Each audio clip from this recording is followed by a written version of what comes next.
Act 2, Scene 34. Alan stands alone, and naked. A faint humming and drumming.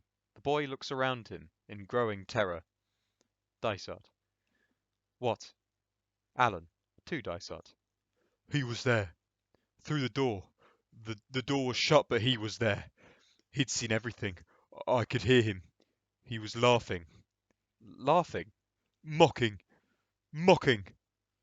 Standing downstage, he stares up towards the tunnel. A great silence weighs on the square.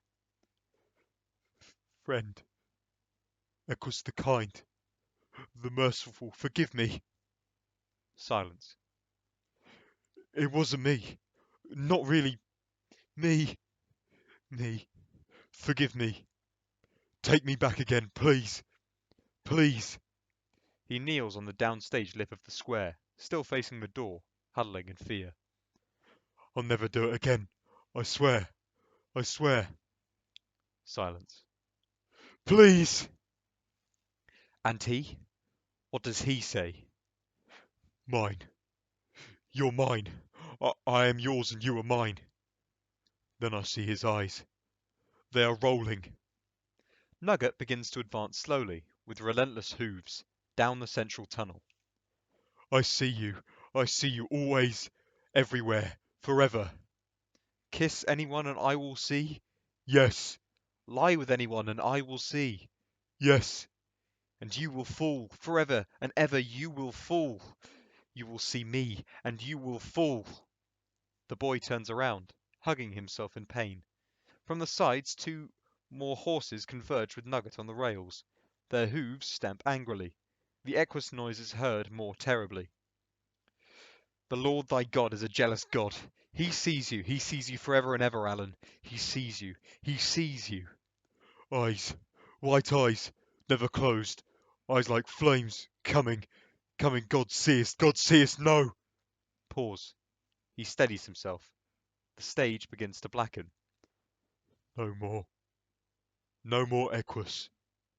He gets up, and he goes round the bench. He takes up the invisible pick. He moves slowly upstage towards Nugget, concealing the weapon behind his naked back. In the growing darkness, he stretches out his hand and fondles Nugget's mask.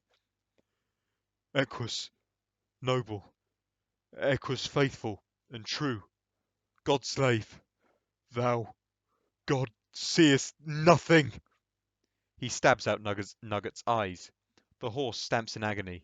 A great screaming begins to fill the theatre, growing ever louder. Alan dashes at the other 2 horses and blinds them too, stabbing over their rails. Their metal hooves join in the stamping. Relentlessly, as this happens, 3 more horses appear in cones out of the light.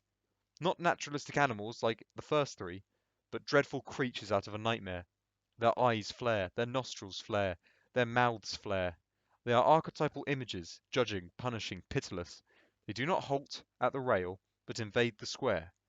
As they trample at him, the boy leaps desperately at them, jumping high and naked in the dark, slashing at their heads with arms upraised. The screams increase. The other horses follow into the square. The whole place is filled with cannoning, blinded horses, and the boy dodging among them, avoiding their slashing hooves as best he can. Finally, they plunge off into darkness and away out of sight.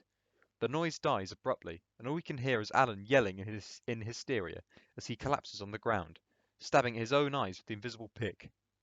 Find me. Find me. Find me. Kill me. Kill me.